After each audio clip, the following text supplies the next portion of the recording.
Well, love them or hate them, something that most people have an opinion about are self-checkout tellers. Although they've been around in some form since the 80s, self-checkouts have gone from being a relative rarity to near ubiquity in the past couple decades. But the trend does seem to be sliding back a bit in the past couple years.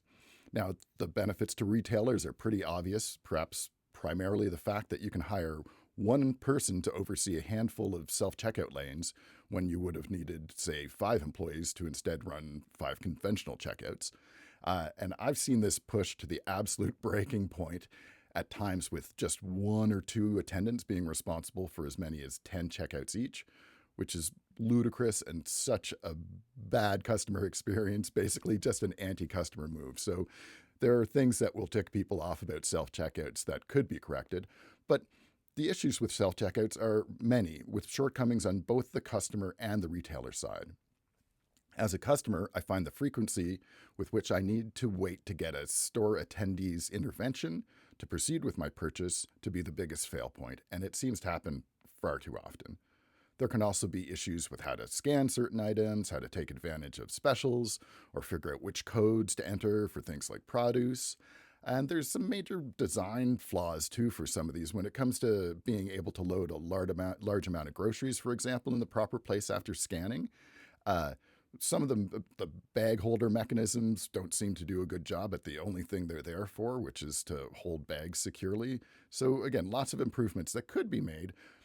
But on the retailer side, the downsides include things like some serious issues with theft, or shrinkage as they call it, including things like skip scanning or customers playing dumb to take extra advantage of offers and a variety of other scams that just wouldn't work with a human cashier. Now, many of these things are very easy to do without anyone noticing, and maybe part of why it's happening so much. And thieves who are caught in the act can feign innocence by simply declaring that they made an understandable error while scanning, and whoops, didn't mean to do that. Now, studies vary in their estimations, and companies are loath to release any data on this subject, but something like 1 in 15 or maybe even more of self-checkout transactions involve theft, which not only hurts retailers' bottom lines, it makes our groceries more expensive, and it contributes to the inflation that's making it increasingly hard for people to make ends meet. Indeed, shoplifting has been increasing in more ways than just via self-checkouts in recent years, whether out of desperation or some sort of moral collapse, I'm not sure, but seeing security guards in stores has become very common.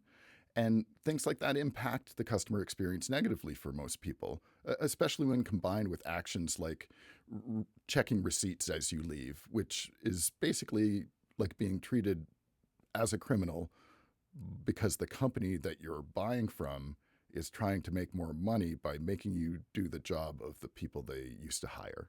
So that's just not working for me either. And interestingly, legal experts say unless you've signed up for a membership where you've agreed to receipt checks like Costco, that checking receipts, it's legally unenforceable unless the customer has been witnessed stealing something. And so some people are pushing back against that as well.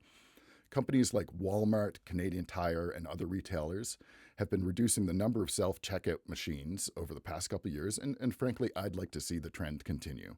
Having adequately staffed, human-operated checkout lines is often just a much better experience, especially when you have to purchase more than a couple items. And the apparent self-checkout combination of not necessarily saving the retailer all that much money when you consider theft and security costs, while also making things cost more for customers because of that theft and making the experience worse, simply is not a very compelling situation. Let us know what you think of self-checkout tellers on our social media feeds. I'm The Other Mac. We'll see you next week.